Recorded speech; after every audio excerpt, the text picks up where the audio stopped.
how a creative mind works. It's like, imagine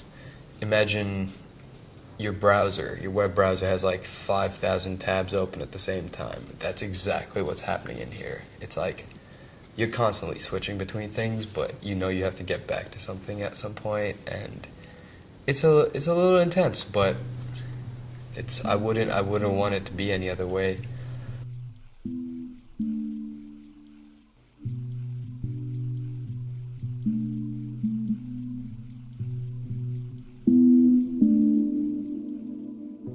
So the latest project, you throw a bunch of things up on the wall, and so this one hit. I think we've got funding for the Decks feature film. Right now,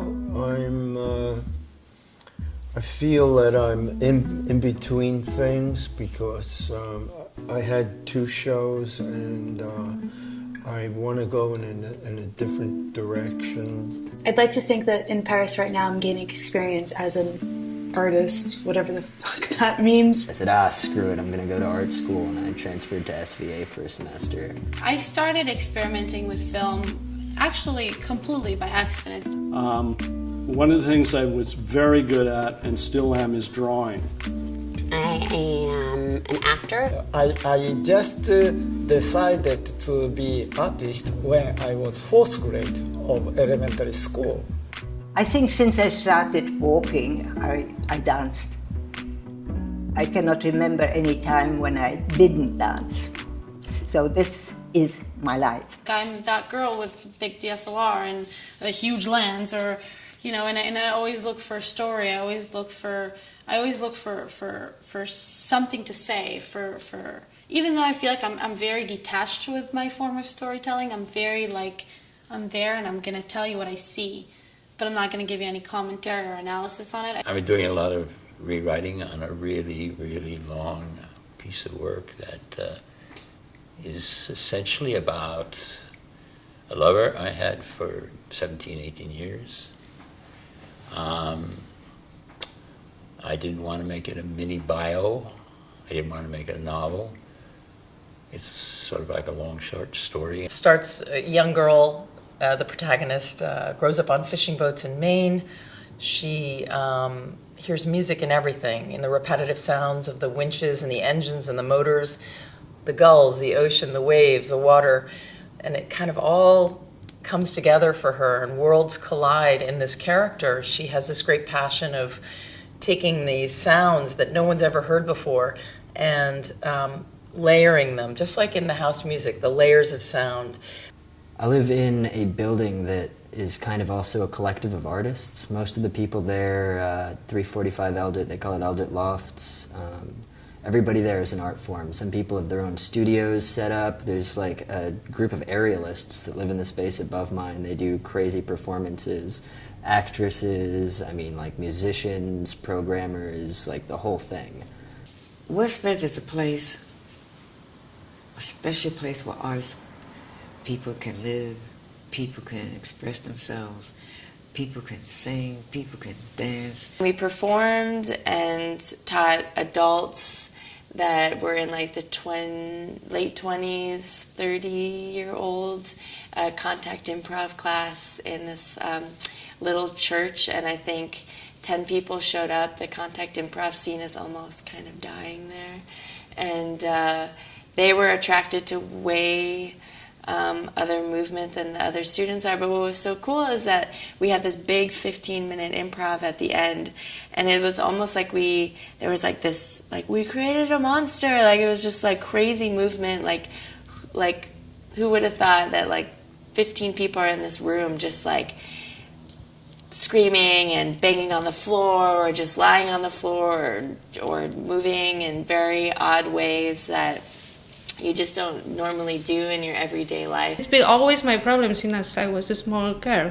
My mommy would notice that. I didn't know it because it was me. For me, it was natural. My mom would be like, you want to have everything. You can't have everything. You can't be everybody. So I wanted to be a doctor and a lawyer, but an actress and a painter. And I wanted to write books, and I wanted to write plays, and I want to act in a play, and then I want to sing in a play. So I wanted to be an artist. But then again, I wanted to sell apartments because she was such a business. I wanted to wear those long coats, have my hair up, and be a businesswoman. And I know I can do it all, but then I have this time issue. Like there's no time. I'm not going to be able to do it all. And then I'm freaking out. How much time do I have? So I'm like, okay, I focus on my paintings because I'm very good at it. I'm going to do that. I love it. I study really seriously artworks. Then I saw a pop artist and pop art in Japan from the art magazines. I got really influenced and I shocked about Andy Warhol or Jasper Jones artworks. So just I really wanted to be group show with my paintings next of Andy Warhol or Jasper Jones. What I'd really like to do is illustration. I'd like to work on album covers, and I'd really like to work on images for people, maybe brand marketing.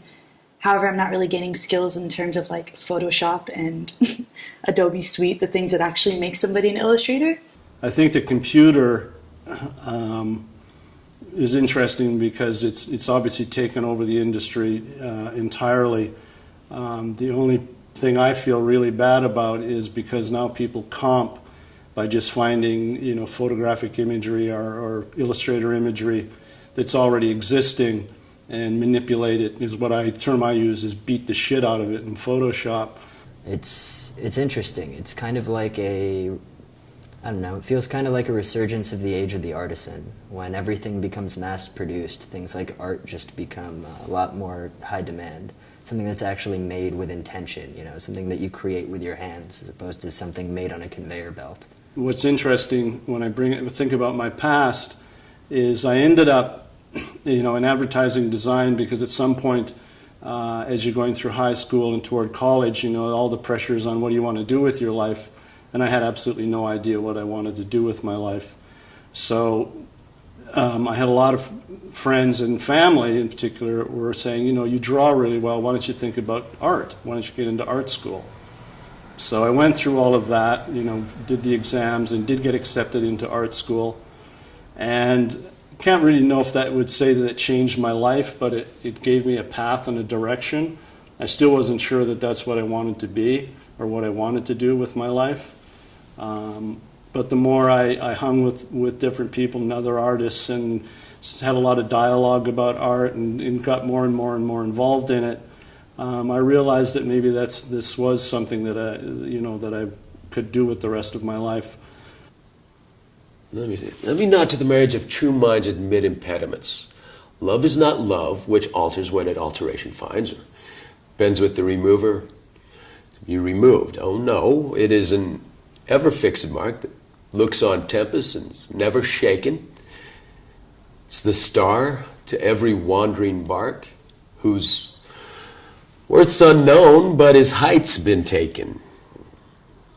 Love's not time's fool, the rosy lips and cheeks within his bending sickle compass comes. And love alters not with his brief hours and weeks, but bears it out even to the edge of doom.